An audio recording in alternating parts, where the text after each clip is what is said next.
हम लोग बेटा डाई नाइट्रोजन कर रहे हैं। डाई नाइट्रोजन में लास्ट लेक्चर में हम लोगों ने डाई नाइट्रोजन की प्रेपरेशन दैट इज N2 की preparation, the way of the methods of preparation of nitrogen industrial as well as laboratorical methods के बारे में डिस्कस किया था। सेकेंडली हम लोगों ने कुछ general physical properties of nitrogen discuss की थी, जैसे colourless, odourless, tasteless, non toxic gas होती है ये, 2 आइसोटॉपिक फॉर्म्स में एग्जिस्ट करती है, N14 and N15। Low solubility in water रहता है, ठीक है, और लो फ्रीजिंग एंड बॉइलिंग पॉइंट्स रहते हैं इसके। आज हम लोग डिस्कस करेंगे इसकी कुछ केमिकल प्रॉपर्टीज।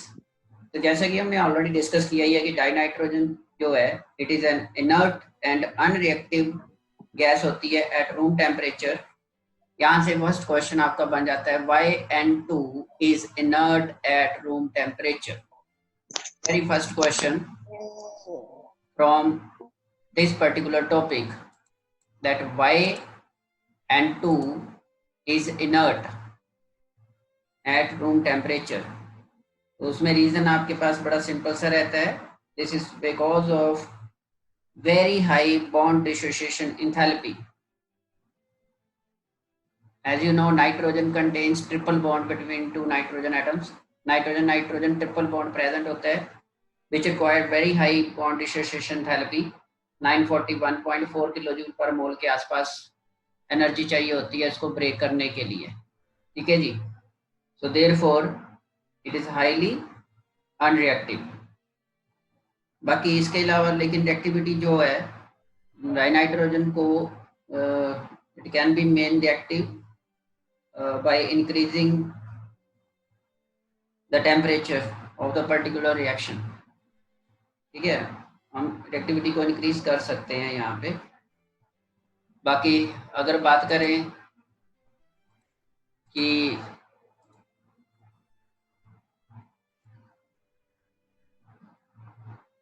इसकी नेचर ऑफ डाइनाइट्रोजन, तो ये न्यूट्रल रहती है, it is neutral towards litmus paper और लिटमस सॉल्यूशन, न्यूट्रल रहता है, कोई इफेक्ट नहीं वहाँ पे प्रोड्यूस होता है, कोई कलर चेंज नहीं टेक्स प्लेस होती। एक्टिव मेटल्स के साथ under temperature conditions dinitrogen can be made to react with metals like lithium, calcium, magnesium, aluminium, etc. And formation of nitrides takes place when the dinitrogen is made to react with the metals.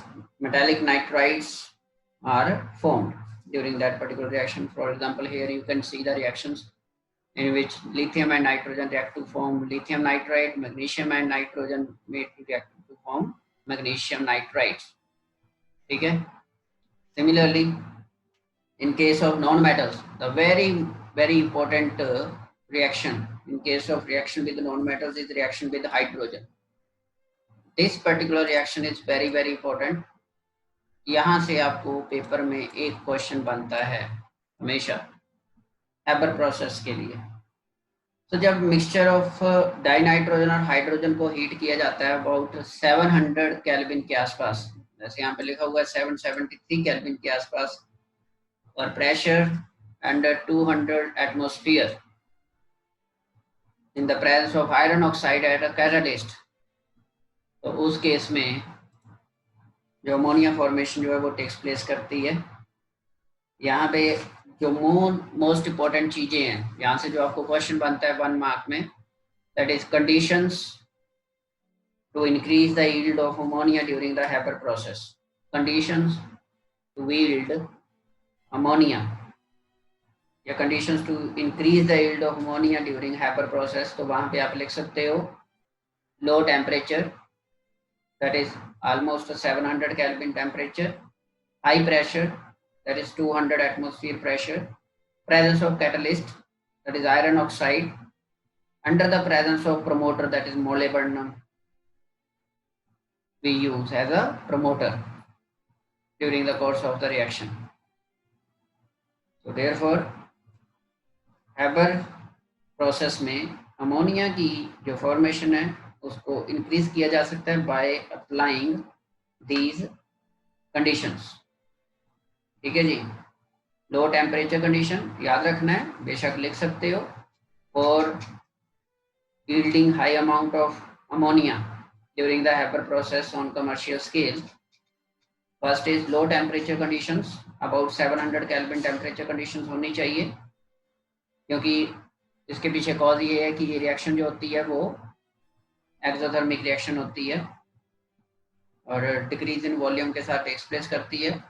According to Le Chatelier principal favourable conditions में सबसे first होना चाहिए low temperature conditions, ठीक। जो most optimum temperature range रहती है वो about 700 kelvin के आसपास रहती है बेटा, ये नोट कर लेना। Secondly the most important high pressure conditions चाहिए होती हैं फॉरवर्ड रिएक्शन के लिए। वहाँ पे भी आप ले चटलियो प्रिंसिपल की एग्जांपल दे सकते हो। According to Le Chatelier principal अगर प्रेशर लो होगा तो रिएक्शन बैकवर्ड आ जाएगी, that is more number of moles formation takes place हो जाएंगे।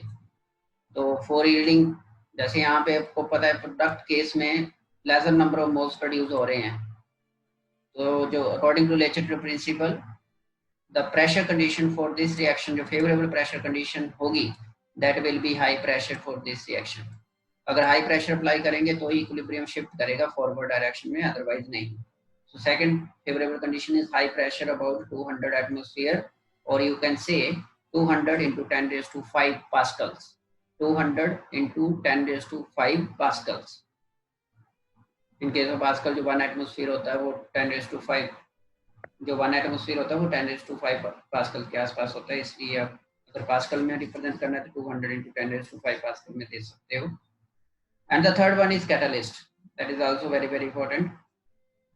कैटलिस्ट की प्रेजेंस बहुत ज़्यादा ज़रूरी होती है और यहाँ पे हम लोग कैटलिस्ट मोस्टली जो यूज़ करते हैं क्या करते थे वो था आपके पास iron oxide in the presence of molybdenum as a promoter, ठीक है। लेकिन आज की डेट में कुछ और भी यूज़ किया जाता है विद स्मॉल अमाउंट्स ऑफ, जैसे पोटेशियम ऑक्साइड भी यूज़ किया जाता है, एल्यूमिनियम ऑक्साइड भी यूज़ किया जाता है, ठीक है, एज अ प्रमोटर जो रिएक्शन कंडीशंस को प्रमोट करते हैं, जिसकी वजह से yield of ammonia high produce होती है, ये ध्यान रखना। सिमिलरली नेक्स्ट केस में हम लोग डिस्कस करेंगे विद ऑक्सीजन के साथ। अगर रिएक्शन की बात करते हैं तो ये वेरी हाई टेम्परेचर के ऊपर पॉसिबल रहती है, that is about 2000 kelvin temperature condition होती है। जो एटमॉस्फेयर में बेटा nitric oxides gases formation takes place होती हैं वो ड्यूरिंग लाइटनिंग, रेनी सीजन में जब लाइटनिंग टेक्स प्लेस करती है एटमॉस्फेयर में, वहाँ पे मोस्टली जो रिएक्शंस है वो टेक्स प्लेस करती हैं उस दौरान, क्योंकि वहाँ पे जो टेम्परेचर कंडीशंस होती हैं वो सेटिस्फाई हो जाती हैं, दैट इज ऑलमोस्ट 2000 केल्विन के आसपास टेम्परेचर कंडीशन चाहिए होती है नाइट्रोजन को ऑक्सीजन के साथ रिएक्ट करने के लिए, ये याद रखना है, ठीक है। और यही रिएक्शन जो है this reaction the formation of nitric oxide जहाँ पे हो रहा है, ये आपकी बेसिस होती हैं। This reaction forms the basis for the manufacturation of nitric acid by Birkeland and Eyde process. जो नाइट्रिक एसिड फॉर्मेशन के लिए जो प्रोसेसेस होती हैं वहाँ पे ये जरूरी होती है। टेम्परेचर कंडीशंस जरूरी याद रखनी है, वेरी हाई टेम्परेचर कंडीशंस होती हैं, ऑलमोस्ट 2000 केल्विन से लेकर 3000 केल्विन तक के बीच में टेम्परेचर कंडीशंस चाहिए होती हैं। और जो हम लैब मतलब यहाँ पे आर्टिफिशियली जो प्रिपेयर करते हैं उसके लिए हम लोग जो मेथड यूज करते हैं वो इलेक्ट्रिक आर्क मेथड यूज किया जाता है, स्पार्क प्रोड्यूस किया जाता है, वहां से रिएक्शन नाइट्रोजन को मेक किया जाता है to react with the oxygen to form nitric oxide. इसी तरह से एल्यूमिनियम के साथ रिएक्शंस टेक्स प्लेस होती हैं, बाकी आगे आप कर सकते हो इनको, ठीक है। एल्यूमिनियम के साथ जब रिएक्शन टेक्स प्लेस होगी तो उस केस में हमारे पास एल्यूमिनियम नाइट्राइड बन जाते हैं। एल्यूमिनियम नाइट्राइड फॉर्म होता है when alumina is made to react with nitrogen, when alumina is made to react with nitrogen in the presence of carbon at about 1000 degree Celsius temperature, आपके पास aluminium nitride formation जो है वो takes place करती है। Similarly calcium carbide के साथ reaction takes place होती है for the formation of calcium cyanamide बनता है, और कैल्शियम साइनामाइड जो है वो वाटर के साथ रिएक्ट करके अमोनिया प्रोड्यूस करता है, ठीक है जी। और ये रिएक्शन जो होती है कैल्शियम कार्बाइड वाली रिएक्शन इसको फर्टिलाइजर इंडस्ट्री में यूज किया जाता है। एंड जो आपके पास जो कैल्शियम साइनामाइड रहता है, कैल्शियम साइनामाइड, इसको एज अ फर्टिलाइजर यूज किया जाता है under the name nitrolim. Nitrolim name के अंडर इसको यूज किया जाता है, NITROLIM, nitrolim. Calcium cyanamide plus carbon combination होता है ये, जो एज अ फर्टिलाइजर यूज किया जाता है। ठीक है जी। So this is how the nitrogen acts towards different species like hydrogen, oxygen, metals, etc. etc. ठीक है जी।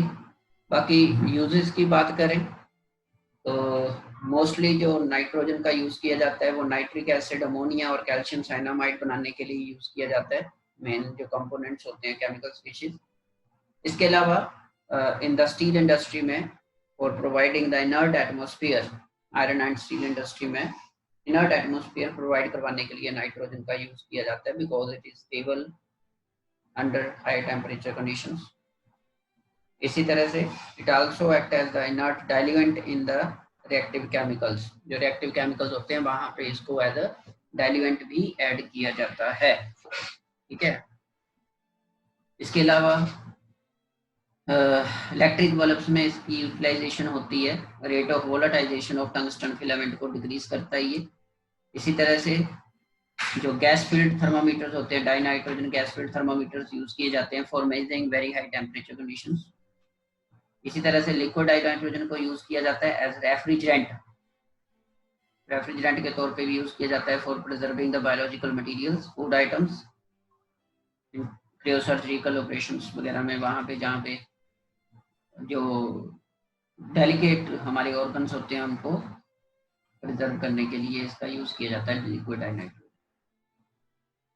देन नेक्स्ट बेटा आपके पास आता है, ये कुछ क्वेश्चन है यहाँ पे, जैसे यहाँ पे right the reaction of thermal decomposition of sodium azide. ठीक है। इसी तरह के बाकी के क्वेश्चन आपने और स्टडी करने हैं। और ये वाला वो क्वेश्चन जो मैं अभी डिस्कस कर रहा था कि why is N2 less reactive at room temperature, वो क्वेश्चन है। नाउ नेक्स्ट आपके पास आता है कंपाउंड्स ऑफ नाइट्रोजन। और इस कंपाउंड्स में सबसे फर्स्ट एंड वेरी इंपॉर्टेंट जो आता है that is ammonia. This is very very important. यहाँ से एक क्वेश्चन तो वही बनता है जो मैंने अभी आपको बताया है, conditions to yield maximum yield of ammonia in the Haber process.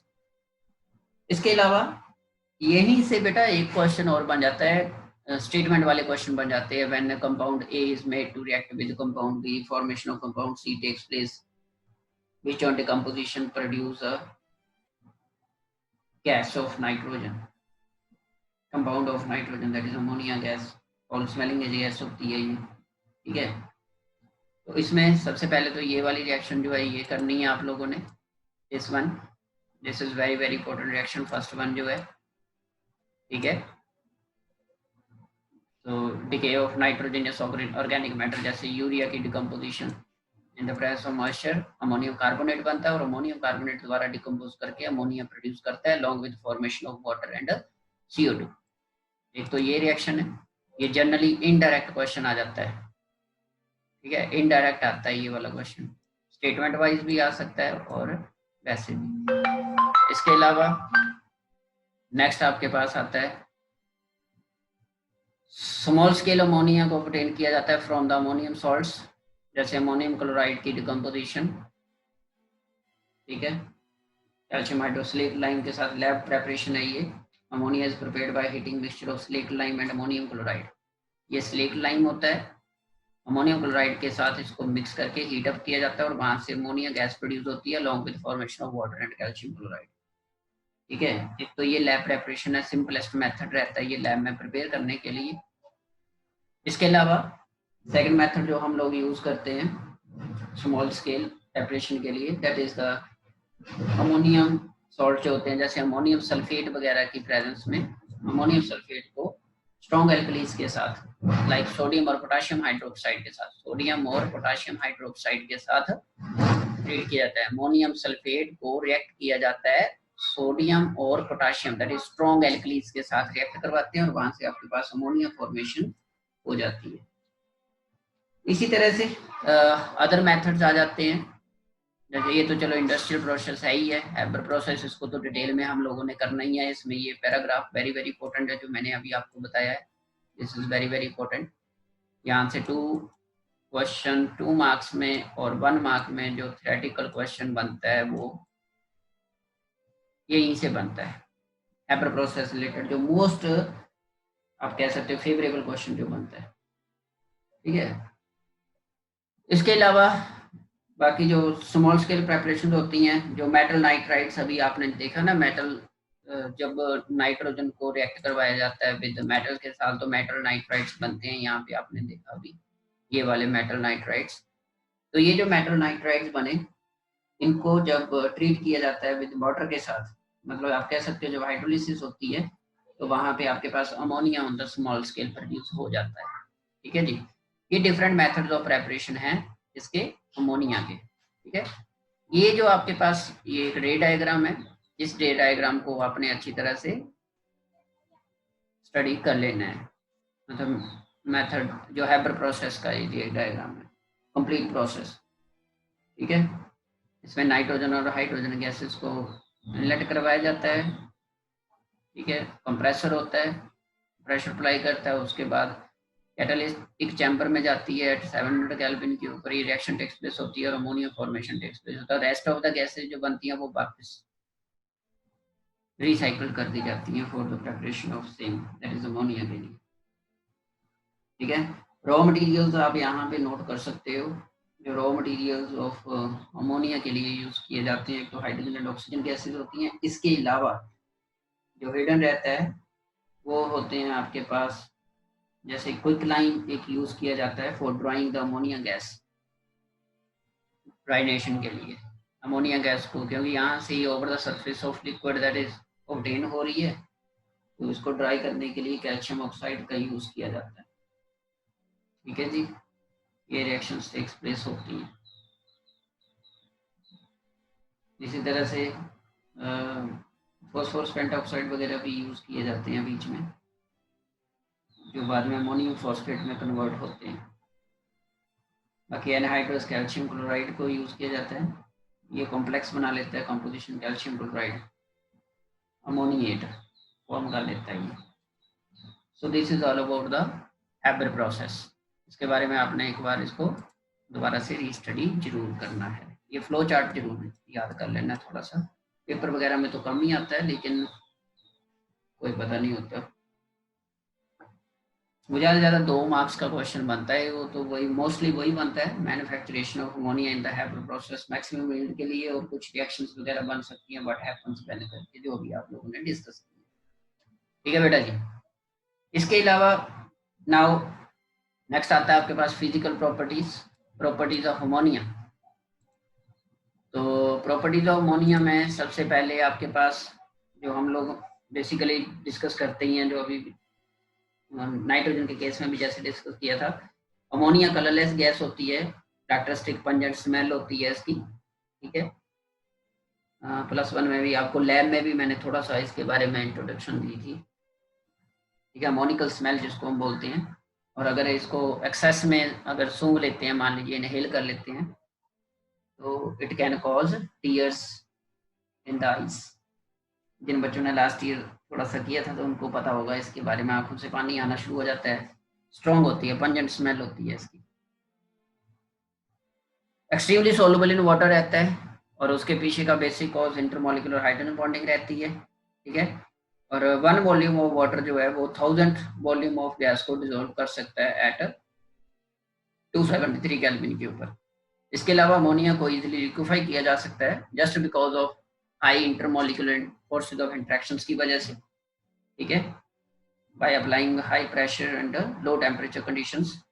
Liquid ammonia का जो बॉइलिंग पॉइंट होता है वो 239.6 केल्विन रहता है, और फ्रीजिंग पॉइंट जो रहता है जैसे 198.4 केल्विन रहता है।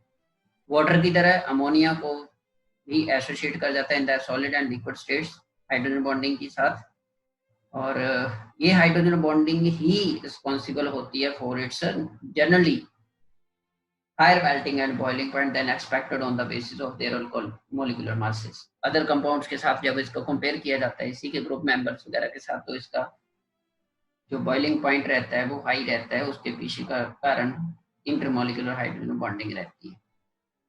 वेपराइज्ड फॉर्म में लिक्विड अमोनिया जो है it produces intense cooling effect produce करती है under in the liquid state, that is जब इसको वेपराइज किया जाता है।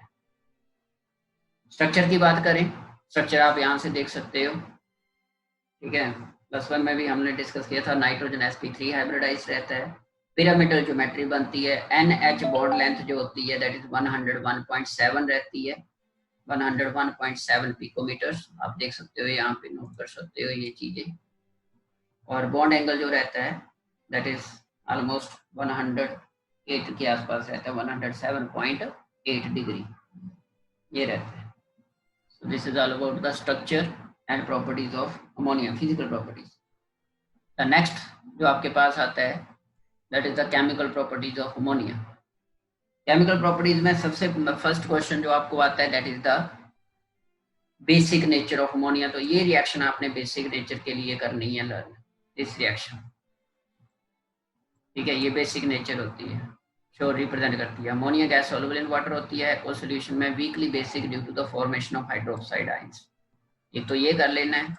और इसके अलावा जो कल भी हमने स्टडी लास्ट लेक्चर में भी डिस्कस किया था, ये ammonia is act as the strong Lewis base because of the presence of lone pairs on nitrogen atom and absence of d orbital because of which it can't utilize its lone pairs for bond formation. So that is also used with the basic character of ammonia. एक reaction ये दे देनी है। इसके अलावा एक reaction आप और दे सकते हो अपनी तरफ से, किसी भी एसिड के साथ इसको ट्रीट करवा देना है जहाँ पे ये लीव्स बेस की तरह एक्ट करेगा। जैसे मान लीजिए अमोनियम को आप HCl के साथ ट्रीट करवाओगे तो अमोनियम क्लोराइड सॉल्ट बन जाएगा, वो भी इसका बेसिक कैरेक्टर को डिनोट करता है, अमोनियम क्लोराइड, ठीक है। HCl के साथ H2O की जगह पे क्या डाल दोगे, HCl डाल दोगे, आपके पास NH4Cl बन जाएगा। सिमिलरली अगर सल्फ्यूरिक एसिड के साथ करते हो तो वहां से अमोनियम सल्फेट फॉर्मेशन हो जाएगी अलोंग विद वाटर। ये आप दो रिएक्शन दे सकते हो along with this particular reaction to represent the basic behaviour of ammonia. इसके अलावा जो अमोनिया है वो अदर मेटल सॉल्ट्स के साथ, जैसे आप यहाँ पे ये देख ही रहे हो, ये 1 मार्क में क्वेश्चन आता है, how ammonia react with ferric chloride और जिंक सल्फेट, इस तरह से रिएक्शन आ जाती है ये, तो इसको भी अच्छी तरह से आप लोगों ने कर लेना है। हैवी मेटल सॉल्ट सॉल्यूशन जैसे आयरन सल्फर क्लोराइड के साथ आपने अभी देखा ही है, इस रिएक्शन में ब्राउन पीपीटीज बनते हैं, ये फेरिक हाइड्रोक्साइड फॉर्मेशन होती है, ये जनरली FeOH थ्राइस, और इसी को आप रस्ट भी बोलते हो, रस्ट का केमिकल फॉर्मूला भी यही होता है Fe2O3.XH2O, और अमोनियम क्लोराइड सॉल्ट जो है वो प्रोड्यूस हो जाता है। इसी तरह से अगर जिंक सल्फेट के साथ करते हैं तो जिंक हाइड्रोक्साइड व्हाइट पीपीटीज बन जाते हैं अलॉन्ग विद अमोनियम सल्फेट। इसी तरह से अगर आप एल्यूमिनियम क्लोराइड वगैरह के साथ करते हो तो वहां से एल्यूमिनियम हाइड्रोक्साइड बन जाएगा अलॉन्ग विद अमोनियम क्लोराइड, ठीक है। इसी तरह से अगर क्रोमियम क्लोराइड के साथ करते हो तो ग्रीन पीपीटीज बनेंगे अमोनियम क्लोराइड के साथ। तो ये कहने का मतलब प्रेसिपिटेशन रिएक्शंस होती हैं ये, ठीक है। तो इन मेटल्स को, जैसे ये जितनी भी हैवी मेटल सॉल्ट्स होते हैं वहां पे अमोनिया को पास आउट करवाया जाता है to detect the presence of type of metal. आप लोग +2 में सॉल्ट एनालिसिस करेंगे, सॉल्ट एनालिसिस में जैसे मान लो एल्यूमिनियम के सॉल्ट को डिटेक्ट करना है, क्रोमियम के सॉल्ट को डिटेक्ट करना है, या आयरन के सॉल्ट को डिटेक्ट करना, मतलब आयरन की डिटेक्शन, डिफरेंट मेटल आयंस की डिटेक्शन मींस टू से, तो डिफरेंट मेटल आयंस की डिटेक्शन को हम लोग अमोनिया के साथ ट्रीट करके कर सकते हैं, क्योंकि वहां से हमारे पास डिफरेंट कलर्स के प्रेसिपिटेट प्रोड्यूस होंगे। जैसे अभी आपने फेरिक क्लोराइड के केस में देखा ब्राउन पीपीटीज ऑब्टेन्ड हो गए, वहां पे एल्यूमिनियम के केस में जेलेटिनस व्हाइट पीपीटीज जो है वो बेटा प्रोड्यूस होते हैं। बाकी क्रोमाइड क्लोराइड दैट इज जो आपके पास क्रोमियम का सॉल्ट रहते हैं, क्रोमियम के केस में ग्रीन प्रेसिपिटेट्स जो है वो अमोनिया के साथ जो है वो प्रोड्यूस होते हैं। इनको आपने अच्छी तरह से नोट डाउन कर लेना है, जो मैंने अभी चीजें बताई हैं यहाँ पे ये प्रेजेंट नहीं है, यहाँ पे सिर्फ ये दो रिएक्शंस ही गिवन है, जिंक के साथ व्हाइट पीपीटीज प्रोड्यूस होते हैं, ये ध्यान रखना है। नेक्स्ट इज योर, ये वाला बड़ा इंपॉर्टेंट क्वेश्चन है, यहाँ से क्वेश्चन बनता है ये 2-3 मार्क्स में, ठीक है। तो इसको भी आप लोगों ने अच्छी तरह से कर लेना है, that is how ammonia react with copper salt, silver salt के साथ किस तरह से रिएक्ट करता है। जैसे ब्लू सॉल्ट को होता है, जब इसमें से अमोनिया पास आउट करवाई जाती है तो डीप ब्लू कलर में कन्वर्ट हो जाता है।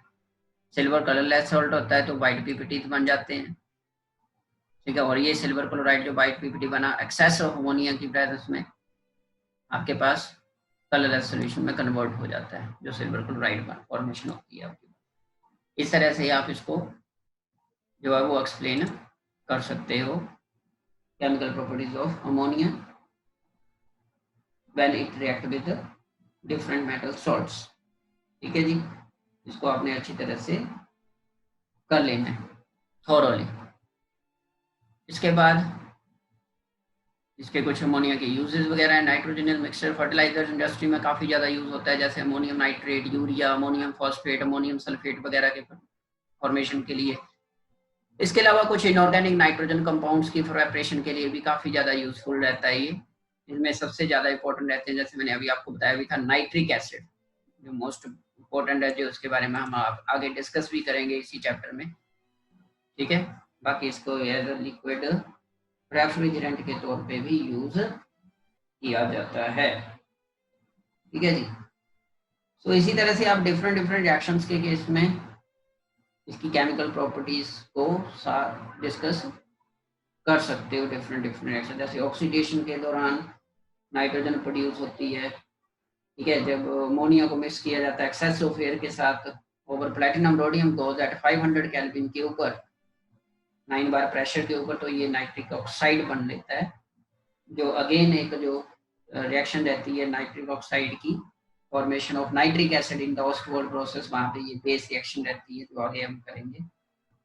तो these are the chemical and physical properties as well as utilisations of ammonia gas. इसके लिए मोस्ट इंपोर्टेंट एक लास्ट में आप लोगों ने नोट कर लेना है, यहाँ पे नहीं दिया हुआ है, that is test of ammonia. Test of ammonia, ठीक है। तो अमोनिया क्योंकि बेसिक नेचर है तो याद रखना है, it turns moist red litmus paper blue and moist turmeric paper brown. Moist red litmus paper को ब्लू में कन्वर्ट कर देता है बेटा, और मॉइस्ट टर्मरिक पेपर ब्राउन में कन्वर्ट हो जाता है विद अमोनिया के साथ। सेकेंडली, ब्राउन प्रेसिपिटेट देता है with Nessler reagent. Nessler's reagent क्या होता है? पोटाशियम मर्क्यूरिक आयोडाइड होता है बेटा, potassium mercuric iodide, Nessler's reagent, NESSLER, Nessler's reagent. Formula लिख सकते हो K2HgI4, K2HgI4, potassium mercuric iodide salt होता है ये, ठीक है। जब इसको नेचुरल रिएजेंट को अमोनिया के साथ ट्रीट किया जाता है एल्कली में, एल्कली की प्रेजेंस में, लाइक KOH वगैरह की प्रेजेंस में, तो वहां से बेटा ब्राउन पीपीटीज ऑब्टेन्ड होते हैं which are known as iodide of Milans base, iodide of Milans base। Formula लिख सकते हो NH2HgOHgI, NH2HgOHgI, ठीक है। आयोडाइड ऑफ मिलन्स बेस कहलाता है ये डिटेक्शन होती है अमोनिया की, and these are the test for ammonia. Ammonia की डिटेक्शन के लिए ये टेस्ट होते हैं, मोस्ट इंपोर्टेंट टेस्ट जिनको माना जाता है, that is action with Nessler's reagent. Nessler reagent again मैं बता रहा हूँ, it is potassium mercuric iodide K2HgI4। तो जब पोटाशियम मर्क्यूरिक आयोडाइड को अमोनिया के साथ ट्रीट किया जाता है इन the presence of alkali like KOH, that is K2HgI4 plus NH3 plus 3 KOH moles को यूज किया जाता है, तो वहां से बनता है iodide of Millon's base. Brown PPTs obtained होते हैं having formula NH2HgOHgI, ठीक है जी। along with the liberation of potassium iodide Ki बन जाता है 7 moles and 2 water moles formation takes place होते हैं, ठीक है जी। तो ये एक टेस्ट है नेचुरल रिएजेंट के साथ। इसी के विद रिस्पेक्ट टू अगर HCl के साथ किया जाता है तो डेंस व्हाइट फ्यूम्स प्रोड्यूस होते हैं अमोनियम क्लोराइड के साथ, ठीक है जी। HCl मींस जब हम एक ग्लास रोड को which is dipped in HCl को टेस्ट ट्यूब के माउथ के ऊपर लगाते हैं जहां से अमोनिया गैस रिलीज हो रही होती है, तो वहां पे डेंस व्हाइट फ्यूम्स प्रोड्यूस होते हैं, अमोनियम क्लोराइड के होते हैं, और ये कंफर्म करता है कि वहां से जो टेस्ट ट्यूब में से जो गैस रिलीज हो रही है that is ammonia gas release हो रही है।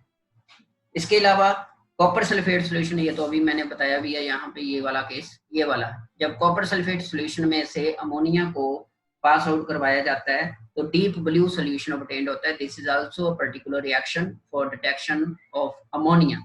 इस तरह से सिल्वर क्लोराइड के लिए भी व्हाइट पीपीटी जो होते हैं, जब उसको अमोनिया में से पास आउट करवाया जाता है तो बेटा वहां पे कलरलेस सोल्यूशन ऑब्टेन्ड होता है। ठीक है, these are the various tests for ammonia.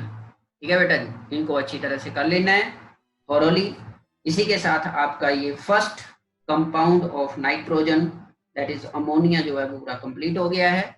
ठीक है, इसको अच्छी तरह से थॉरोली आप लोगों ने रीड आउट कर लेना। लेक्चर को बहुत ध्यान से सुनना है और चीजें जो मैंने बताई हैं उनको राइट डाउन करना है थॉरोली। ये काफी क्वेश्चंस हैं जो यहाँ से पेपर में आते हैं। नेक्स्ट टॉपिक जो हम लोग करेंगे the next lecture that will B oxides of nitrogen. इसके बारे में हम लोग नेक्स्ट लेक्चर में डिस्कस करेंगे।